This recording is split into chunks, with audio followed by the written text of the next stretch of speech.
자, 오늘 말씀을 가지고 소망 중에 근신하라. 소망 중에 근신하라. 근신한다는 말은 쉬운 말로 하면 깨어있으라는 말이죠. 깨어있으라.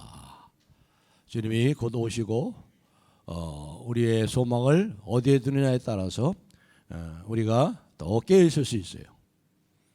내일에 대한 소망이 없는 사람들은 성경에 뭐라고 그랬나요? 그런 사람들을 향해서 내일 죽으리니 먹고 마시자. 그렇죠. 소망이 없는 사람은 그렇습니다. 그러나 소망이 있기 때문에 우리는 깨어 있어야 되는 거예요. 깨어 있어야죠. 오늘은 이제 오늘 말씀 중에 13절을 오늘 중심으로 해가지고 17절까지 읽었습니다만은 오늘 13절을 중심해서 소망에 대해서 초점을 두고 말씀을 전하려고 합니다. 소망에 대해서. 소망이 확실해야 우리의 삶이 깨어 있을 수 있잖아요.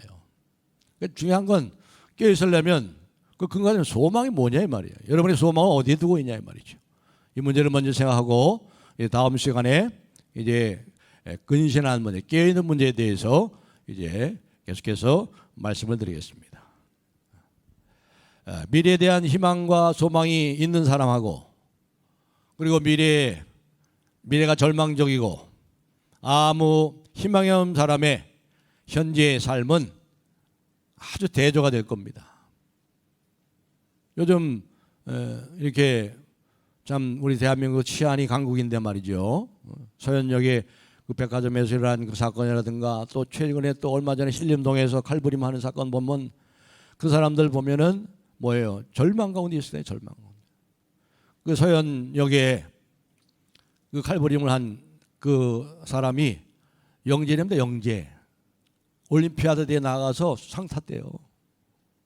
그런데 자기가 원하는 고등학교 진학을 못해가지고 그때부터 자기 형은 특목고를 나와가지고 인류대학에 명문대학에 다니고 좋은 직장에 다니는데 절망이기 때문에. 또 신림동에 그 친구도 그랬죠. 자기 절망, 살기 싫다. 내가 죽을 텐데 나 죽기 전에 내가 죽이고 죽겠다. 바로 그거예요. 절망이 절망.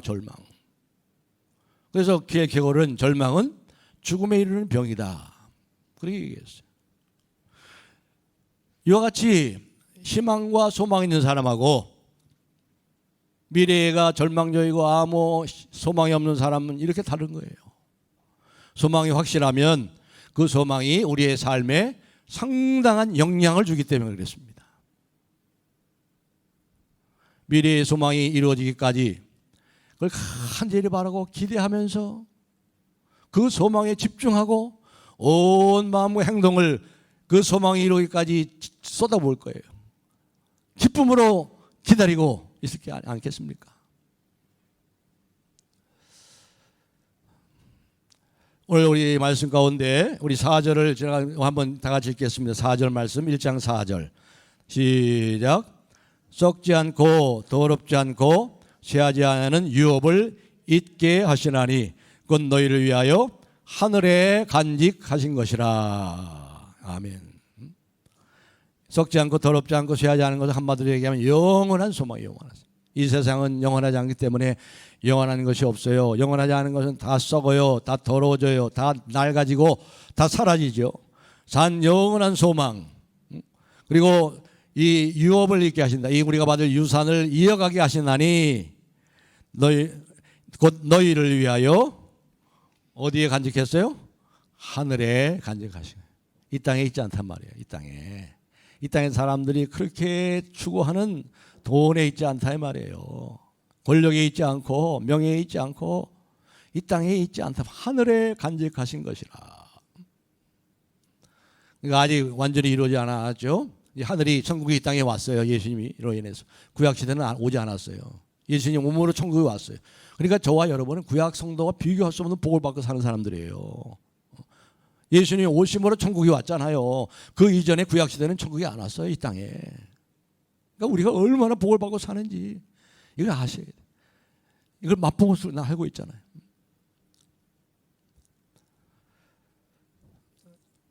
그렇기 때문에 아직 맛보고 있지만 아직 성취되지 않았잖아요. 아직 최고의 것은 아직 안 왔어요.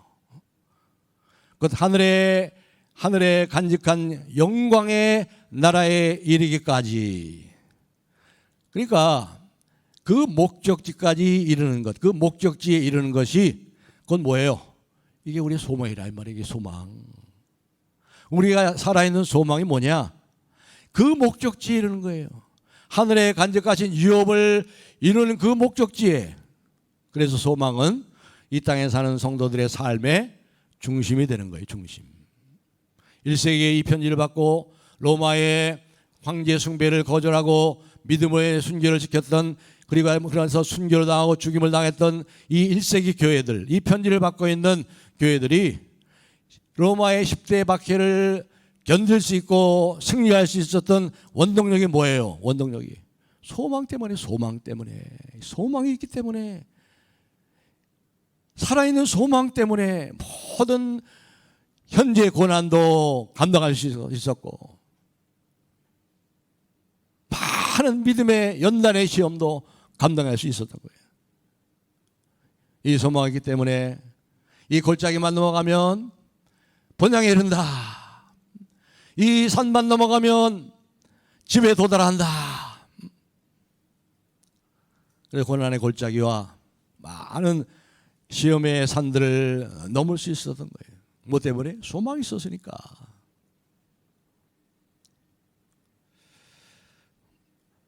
오늘 말씀에 초점을 이 소망이 든다고 그랬어요. 이 오늘 말씀은 사실상 17절, 21절까지 계속되는데, 이 소망을 가진 사람들이 어떻게 살아야 될 것인가에 대해서 많은 말씀하는데, 어떻게 살아야 될 것인가를 얘기하기 전에 소망이 무엇인지 알아야지 어떻게 살잖아요. 소망이 뭔지 제대로 알아야 그 소망에 목숨을 걸고 모든 걸 걸고 생각을 거기에 집중하고 그렇게 살아갈 수 있는 거 아니겠어요?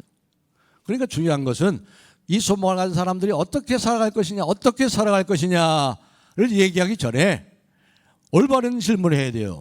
다르게 질문했어야 됩니다. 여러분의 소망을 어디에 두셨습니까? 여러분의 소망은 어디에 있습니까? 여러분의 소망이 단지 이 세상이나 이 세상에서 받아 누릴 이 축복에 있다면 오늘 본문이 말하는 소망의 삶을 사는 것이 아니에요. 하늘에 간직하신 것이라. 예수 믿고 이 세상에 복을 받는 거기에 여러분의 소망을 둔다면 잘못 가는 거예요. 잘못 가는 거예요. 왜냐하면 여기 13절이 가르쳐주는 이 소망이라는 것은 한마디로 얘기하면 출애굽의 소망이기 때문에 출애굽의 소망. 출애굽이 아시죠?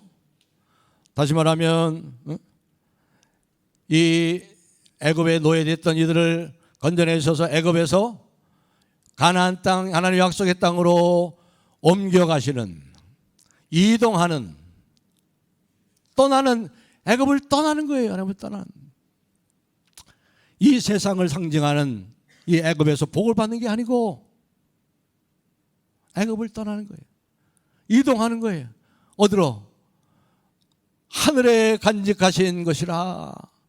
영적인 가나안 땅을 향해서, 가나안 땅을 향해서 움직이고 떠나는 거예요. 떠나는 출애굽. 출애굽.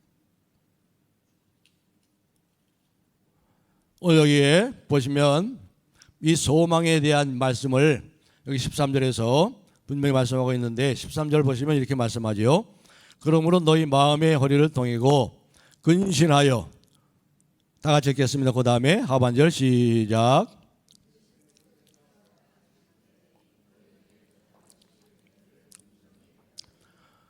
너희에게 가져다 주실 은혜를 온전히 뭐라고요? 바랄지어다. 바랄지어다를 두 글자로 바꾸면 뭐예요? 소망할지어다. 영어 성경에는 잘 번역되었어요. Fix your hope on the grace of this. 여러분의 소망을 이 가져다 주신 은혜에 고정시켜라. 집중하라. Fix your hope on the grace. 주님이 재림하실 때 가져다 주실 그 은혜에 여러분의 소망을 고정시켜라. 이렇게 여기서는 온전히 바랄지어다. 온전히 소망할지어다. 그렇게 말하는 거예요. 그리스도인의 삶은 이 세상에서 행복하고 잘 사는 게 아니에요.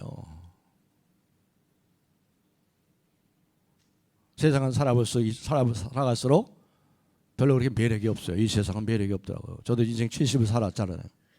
젊었을 때는 뭐 세상에 살면 참 좋은 것 같았는데 살아보니까 이 세상 별거 없어요. 악과 고난과 질병이 가득한 세상. 복음을 얘기할 때 지난번에도 말씀드렸지만 성경이 복음을 얘기할 때 이 세상에 대해서는 항상 이 세상의 본질에 대해서는 부정적으로 얘기합니다. 부정적으로. 좋게 얘기한 적이 없어요. 복음을 얘기할 때는. 악과 고난과 질병이 가득한 세상. 악하고 음란한 세상. 이 세상도 정욕도 다 지나가는 세상. 허무한 세상.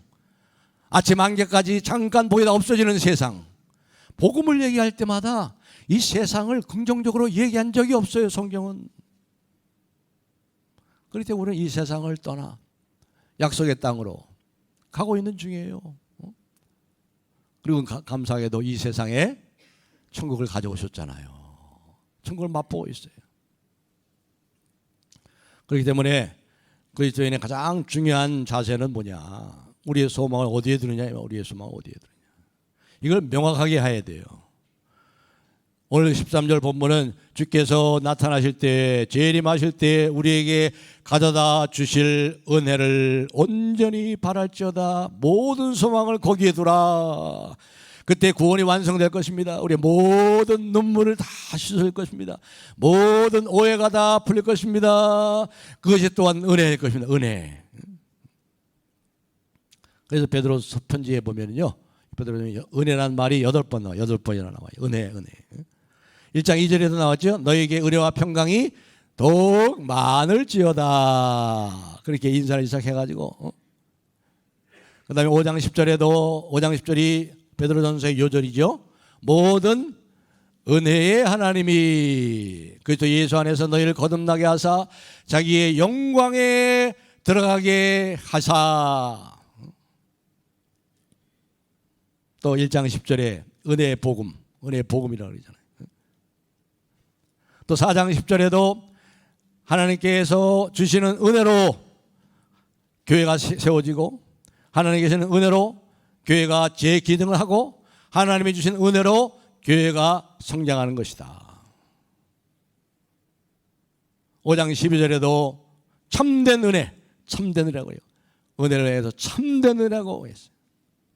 이 참된 은혜는 결국 교회로 하여금 이 고난 가운데서도 지금 고난받고 있는 1세기 이 편지를 받고 있는 교회들로 하여금 그리스도의 영광에 참여하도록 도우시는 하나님의 섭리의 손길, 이게 참된 은혜다. 그렇게 말씀하는 거죠. 그렇지만 그보다 더 큰 은혜가 오늘 우리를 기다린다고 말씀하고 있어요. 13절에. 그리스도께서 나타나실 때 우리에게 가져다 주실 은혜를 어떻게 해요? 더욱 바랄지어다.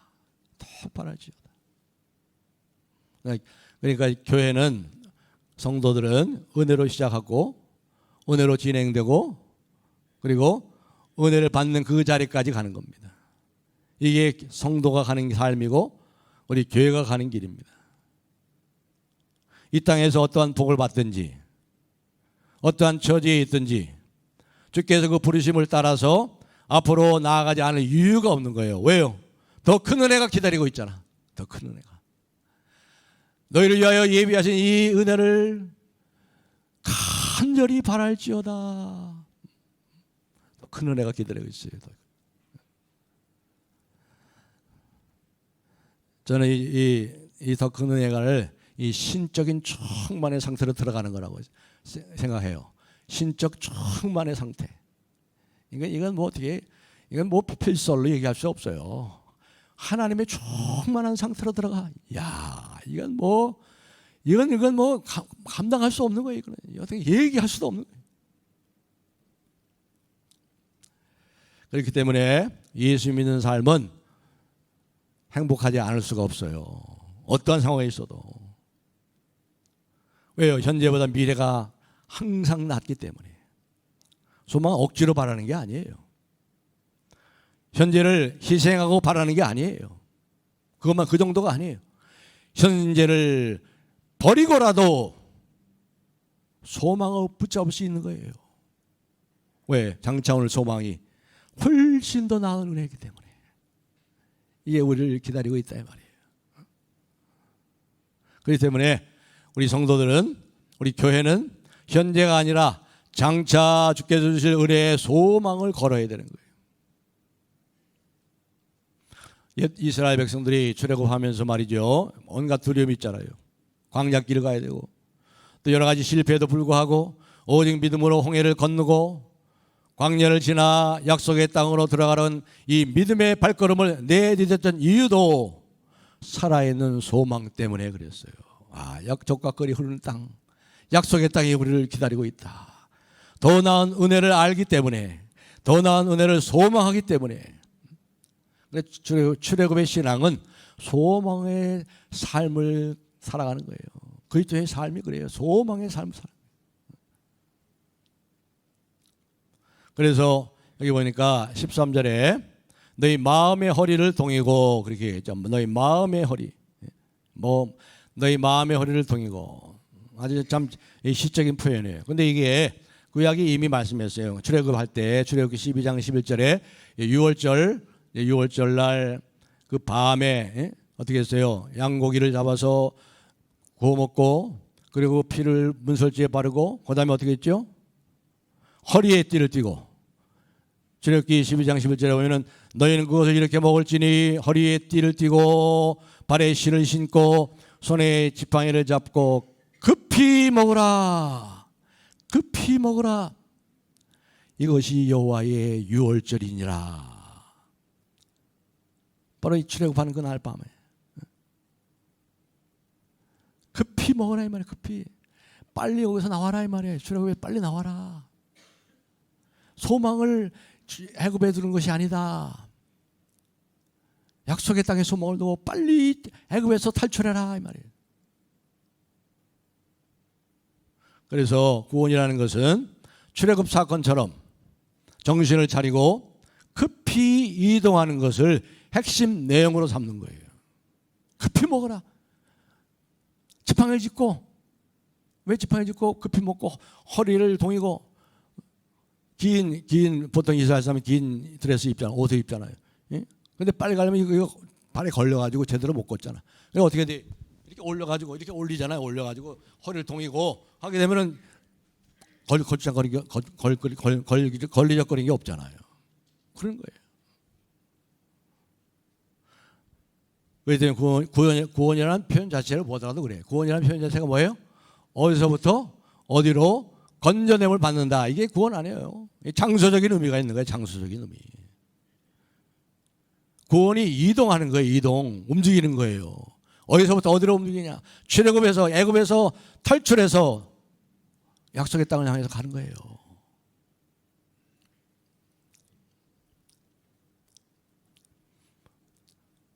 출애굽을 하라고 했는데 거기서 이 6월절 양고기를 먹고 쓴나물을 먹으면서 출애굽을 하지 않는다면 얼마나 어리석은 일이에요. 얼마나 어리석은 거예요. 그런데 그리스도인들이 그런 사람들이 있어요. 그리스도의 보혈로 죄의 사함을 받고도 세상에서 빠져나갈 생각을 안 해. 6월절 어린 양의 피는 이미 뭐예요? 구원과 심판이 동시에 시작된 거예요.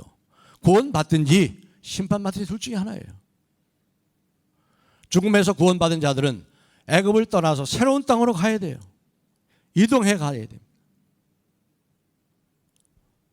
오늘날의 성도들은 뭐예요? 오늘 이 편지를 받고 있는 성도들은 애굽에서 가나안이 아니라 이 세상에서 하늘로 옮겨가는 사람들이에요. 하늘로. 우리의 시민권은 하늘에 있는지라.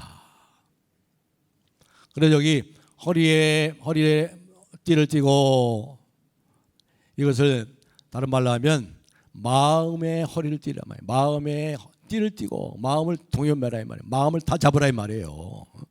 이 마음이라는 것은 어떤 단지 감정적인 걸 얘기하지 않잖아요. 모든 생각과 모든 가치, 모든 판단, 이 정신적인 모든 작용을 담당하는 게 마음이잖아요. 마음의 허리를 동이고, 그러니까 진리에 대한 올바른 판단이 있어야 돼요. 분별력을 가져야지.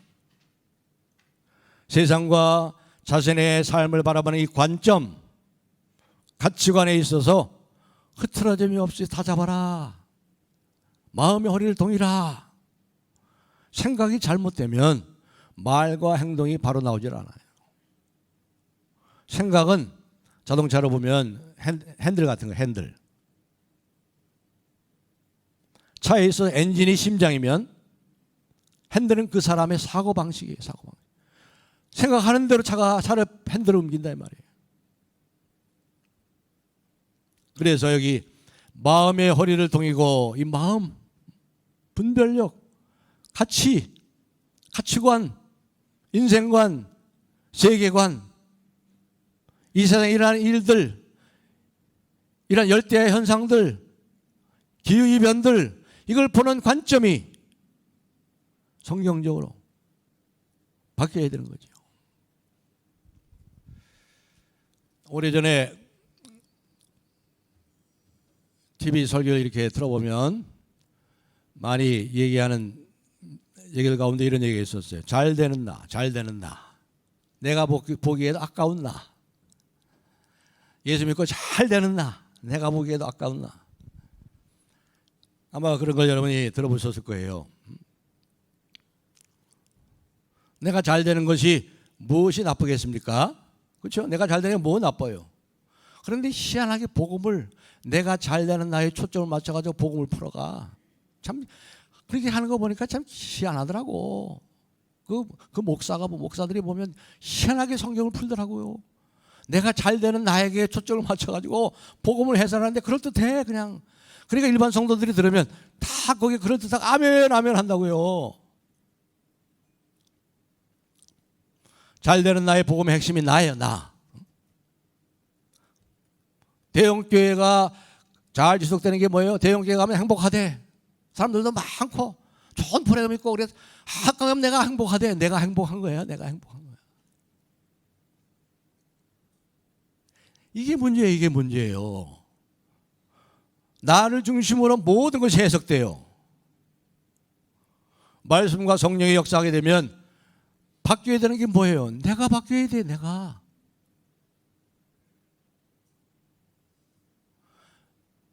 그런데 거기서는 뭐라고 그래요? 내가 내 생각을 기도로 물어붙이면 나의 세계가 이루어지고 내 생각이 이루어지고 내 꿈이 이루어진다는 거예요. 내 꿈이 이루어진다. 그런데 성경은 뭐예요? 성경은 우리 자신을 바꾸는 거 아니에요. 우리 자신을, 나를 바꾸는 거죠. 성령도 나를 바꾸는 것이 목적이에요. 하지만 잘 되는 나의 복음은 나의 꿈, 나를 이루는 것이 목적이에요. 복음의 핵심은 잘 되는 나가 아니에요. 누구든지 나를 따라오려거든 잘 되고자 하는 나를 부인하고 자기 십자가를 지고 이제는 잘 되는 내가 사는 것이 아니요 내 안에 그리스도께서 사시는 것이라.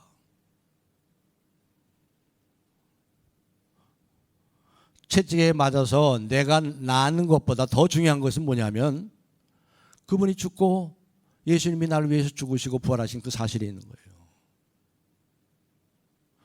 그리스도께서 나에게 어떤 유익을 준 것보다 더 중요한 것은 내가 그리스도와 함께 죽고 잘 되고자 하는 내가 그리스도와 함께 죽고 부활한 거예요. 부활한 거. 그리스도와 함께 죽고 부활했으니 이거보다 더 잘 될 일이 어디 있어요? 이거보다 더 잘 된 일이 어디 있어요, 여러분?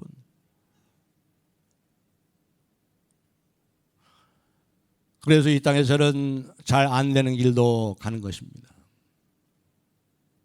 우리 다 버리고 저희 아프리카 가나로, 거기는 평균 수명이 45세래요. 지난 금요일에 오셔서 우리 강국정 선교사님 말씀했죠. 요즘 무역이 발달하고 50세, 평균 수명이 50세. 이렇게 덥냐고 그러니까 365일 덥대. 거기는 이렇게요. 그래가지고 막 지친대. 하루에 옷을 땀을 하도 흘려가지고 옷을 4번 갈아입는다. 4번. 코로나19보다 무서운 말라리아를 40번이나 걸렸대. 33년 하면서. 사경을 헤맨 적이 한두 번이 없대요. 잘 되는 나가 아니에요. 중요한 게 아니에요, 그게. 예수님과 함께 죽고 부활했는데 그보다 더 잘 되는 거 어디 있어요? 그게 제일 잘 된 일이지. 복음의 중심은 내가 아니에요. 내가 아니에요. 병 낫는 내가 아닙니다. 그런 병을 고칠 수 있는 예수님이 복음이에요. 예수 믿고 배불러진 내가 아니라 하늘에 만나요 생명의 떡이신 예수 그리스도가 복음의 핵심이에요. 예수님이 내게 무엇을 주는 것이 아니라 내가 예수님의 그 생명과 그 부유함 속에 참여하는 거예요. 자칫 참여하는 거예요. 그 이상의 복은 없어요. 그 이상 어떻게 더 잘 될 수 있겠습니까? 우리 주님과 함께 죽고 부활하고 승천하여 그분과 함께 그 신적 충만한 상태로 들어가서 함께 영원토록 다스리게 되는데 그보다 더 큰 축복이 어디 있어요? 그렇습니다. 복음이란 나의 길이 아니라 그분의 길을 가는 것입니다. 내 인생을 살지만 사실은 그분이 사시는 겁니다. 내가 꿈꾸고 내가 결정하는 길을 복음이 도와주는 것이 아니고 그 길의 끝은 잘 되는 내가 아니고 하나님이 나를 위하여 꿈꾸셨고 하나님이 나를 위하여 결정하신 그 길을 가는 것이고 그 길의 끝은 말할 수 없는 영광, 자기의 영광에 들어가게 하시는 그리스도의 형상을 빚어내시는 그 자리에 이르게 되는 거예요. 이게 우리의 참된 소망이에요.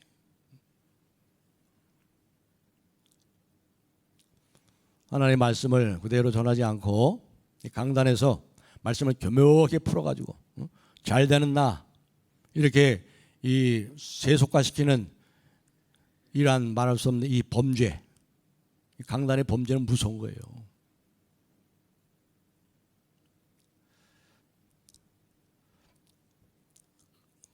여기 말씀 가운데 13절에 이제 근신하여 그런 말씀이 나오죠. 13절에 근신하여 그랬죠. 그러므로 너희 마음의 허리를 동이고 근신하여 예수 그리스도께서 나타나실 때 너에게 가져다 주실 은혜를 온전히 바랄지어다.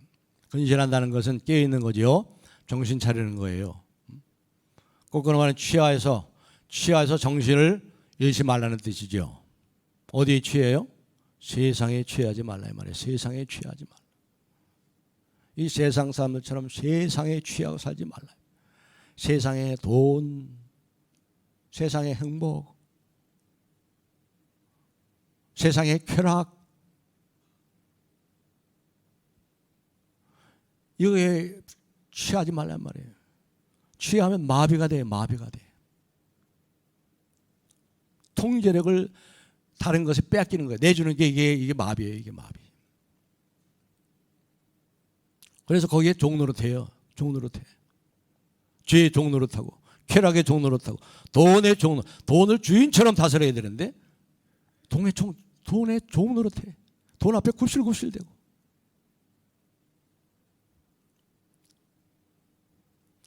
그것이 음식이든지 그것이 돈이든지 그것이 주식이든지 그것이 쾌락이든지 명예든지 처음에는 내가 통제를 갖고 즐기고 그럴 수 있다고 생각하지만 그것에 취하면 그것이 나를 통제해요. 나를 다스려. 이런 위험성을 눈치채고 깨어있으라. 근신하라.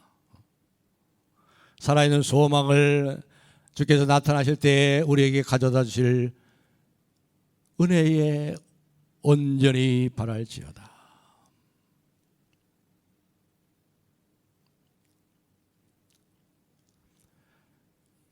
그렇기 때문에 우리가 너무 현세의 복을 받는 것에 너무 지나치게 거기에 관심을 가지고 있어요. 현세에서 복받고 잘 사는 것이 목적인 신자들에겐 오늘의 전한 말씀이 낯설 수 있습니다. 낯선 신앙이 될 수 있어요. 그러나 이것은 반드시 우리가 회복해야 될 신앙이에요.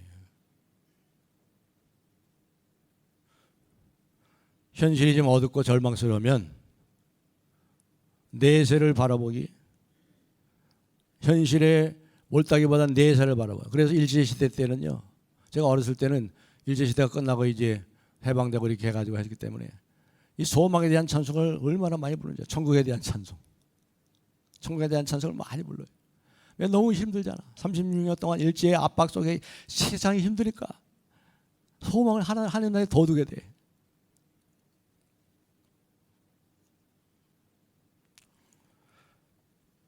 그런데 먹고 살만 하니까 말이죠,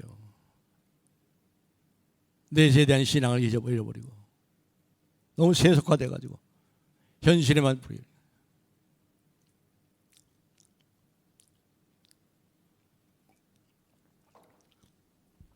우린 잘 아시는 독립의사 안중근 의사를 아시죠? 안중근 의사가 닥터가 아니고 의사 아시죠? 의료원지를 낸 독립투사.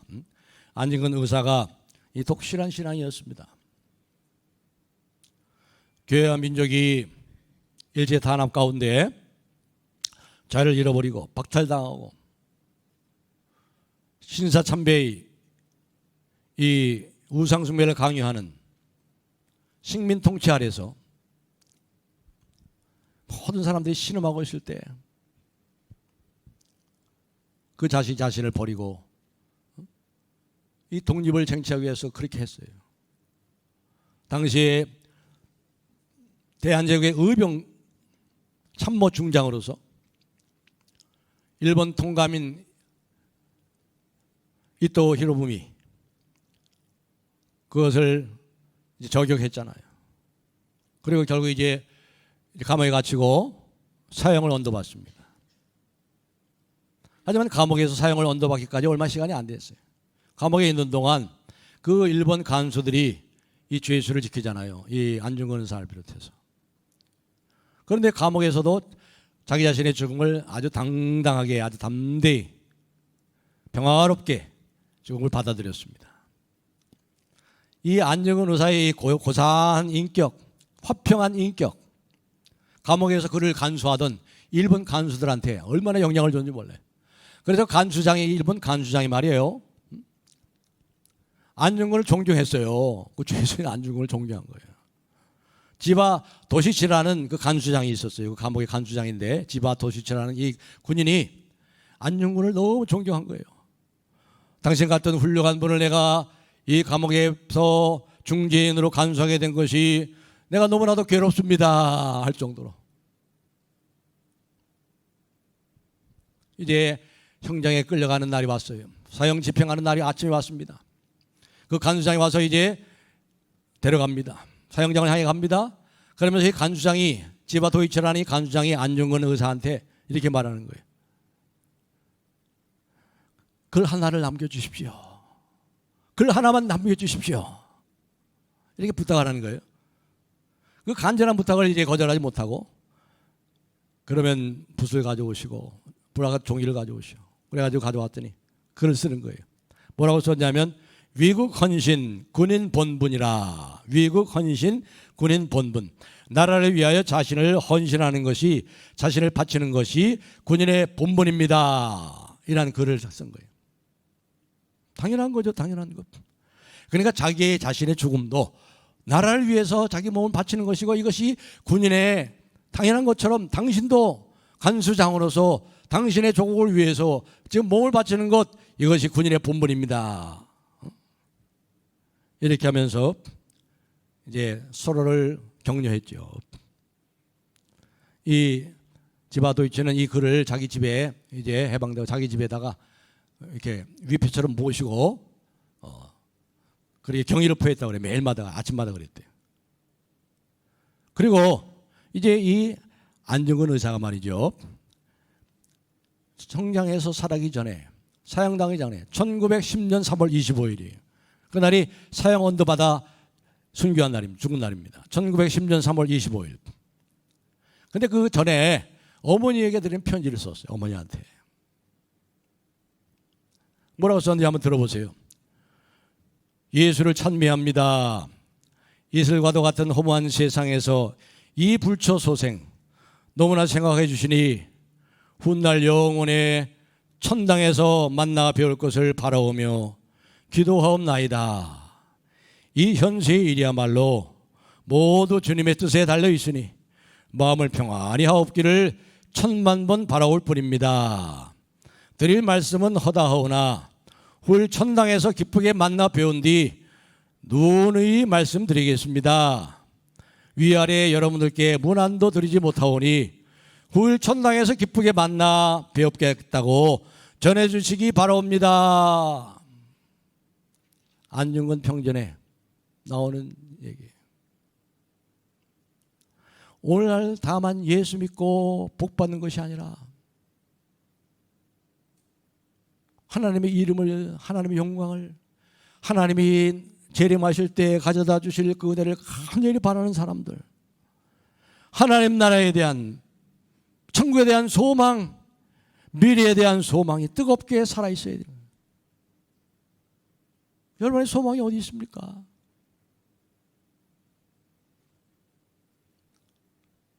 안중근 의사가 남긴 붓글씨 중에 그가 즐겨 쓰는 그 글이 하나 있는데, 이 글은 자기의 죽음에 대한 요약이고 자기의 삶에 대한 요약이고 자기의 신앙에 대한 요약입니다.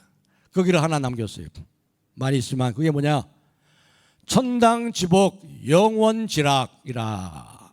천당의 축복이 영원한 즐거움이다. 천당지복 영원지락이라. 천당의 축복이 영원한 즐거움이라. 천국의 소망이 살아있어야 돼요, 여러분. 저와 여러분은 영혼을 살 사람, 영혼. 이 세상에 잠깐 나그네처럼 살다가는 인생이 7, 80, 100세 시대라도 100년은 영혼에 비하면 한 점도 안 돼요. 한 점도 안 돼. 험한 인생, 벌써 인생 70이 됐어요. 금방이에요, 여러분, 금방이에요. 이게 무슨 소망을 두겠어요? 우리는 영혼을 살 사람입니다. 여기에 산 소망을 두고 그 나라와 그 의를 위해서 주님이 재림하실 때 가져다 주실 은혜를 온전히 바라면서 거기에 여러분의 소망을 거기다가 고정시켜서 이 땅에 어떠한 상황 속에서도 기뻐하고 그 소망을 향해 힘있게 달려가는 저와 여러분이 되시기를 예수님의 이름으로 축복합니다.